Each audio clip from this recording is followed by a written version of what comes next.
Assalamualaikum warahmatullahi wabarakatuh.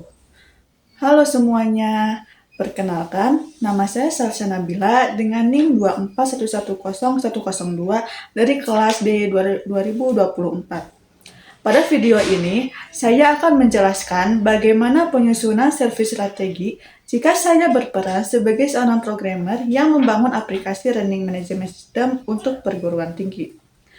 Servis strategi sangat penting karena menjadi dasar agar LMS yang dibangun tidak hanya berfungsi, tetapi juga digunakan secara optimal dan berkelanjutan.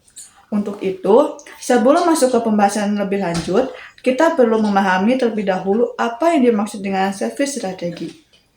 Servis strategi adalah tahap awal dalam manajemen layanan yang berfokus pada siapa pengguna layanan, nilai apa yang diberikan, serta bagaimana layanan tersebut dapat berjalan dalam jangka panjang. Dalam konteks Learning Management System atau LMS, perguruan tinggi, servis strategi membantu memastikan bahwa sistem pembelajaran digital benar-benar sesuai dengan kebutuhan akademik kampus.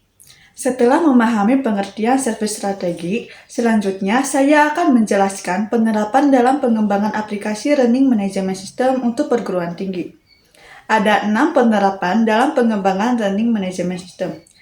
Yang pertama, ada menentukan target pengguna. Yang kedua, menentukan nilai layanan LMS. Yang ketiga, layanan inti LMS. Yang keempat, layanan pendukung dan nilai tambah. Yang kelima, model layanan dan keberlanjutan. Yang keenam, kualitas layanan LMS. Selanjutnya, saya akan menjelaskan keenam penerapan tersebut satu persatu agar lebih mudah dipahami. Yang pertama, menentukan target pengguna. Pengguna LMS terdiri dari mahasiswa, dosen, admin akademik, dan manajemen perguruan tinggi. Setiap pengguna memiliki peran dan kebutuhan yang berbeda dalam penggunaan LMS. Oleh karena itu, berikut adalah penjelasan kebutuhan masing-masing pengguna. Mahasiswa membutuhkan LMS untuk mengakses materi pembelajaran, mengerjakan tugas, mengikuti ujian, dan melihat nilai. Dosen membutuhkan LMS untuk mengelola kelas, mengunggah materi, memberikan tugas, serta melakukan penilaian. Admin akademik menggunakan LMS untuk mengelola data pengguna, kelas, dan laporan akademik. Sedangkan pihak manajemen kampus memanfaatkan LMS untuk memantau kualitas dan aktivitas pembelajaran. Dengan memahami kebutuhan setiap pengguna, LMS dapat dirancang secara tepat sasaran. Yang kedua, menentukan nilai layanan LMS. Setelah mengetahui pengguna, langkah berikutnya adalah menentukan nilai atau manfaat utama dari LMS.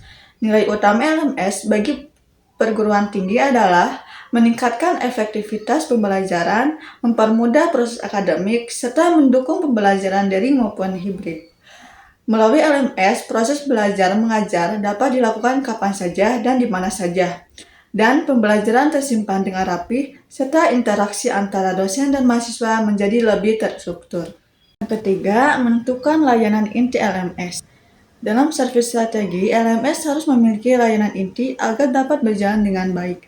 Layanan inti LMS meliputi manajemen pengguna, manajemen mata kuliah dan kelas, upload dan akses materi, pengelola tugas dan ujian, serta sistem penilaian dan feedback. Layanan inti ini merupakan fitur wajib yang mendukung kegiatan akademik sehari-hari. Yang keempat, pendukung dan nilai tambah. Selain layanan ini, LMS juga menyediakan layanan pendukung dan nilai tambah. Layanan pendukung meliputi forum diskusi, notifikasi akademik, presensi online, dan kalender akademik. Sedangkan nilai tambah LMS dapat berupa integrasi video, conference, analitik pembelajaran, serta akses melalui perangkat mobile. Layanan tambahan ini bertujuan untuk meningkatkan kenyamanan dan pengalaman pengguna dalam menggunakan LMS. Kelima, model layanan dan keberlanjutan. Servis strategi juga mengatur bagaimana LMS dapat digunakan secara berkelanjutan. LMS dapat diterapkan dengan model berbasis cloud atau on-premise, disertai biaya langganan.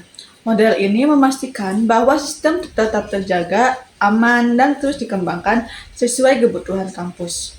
Dengan demikian, LMS tidak berhenti hanya sebagai proyek, tetapi menjadi layanan jangka panjang.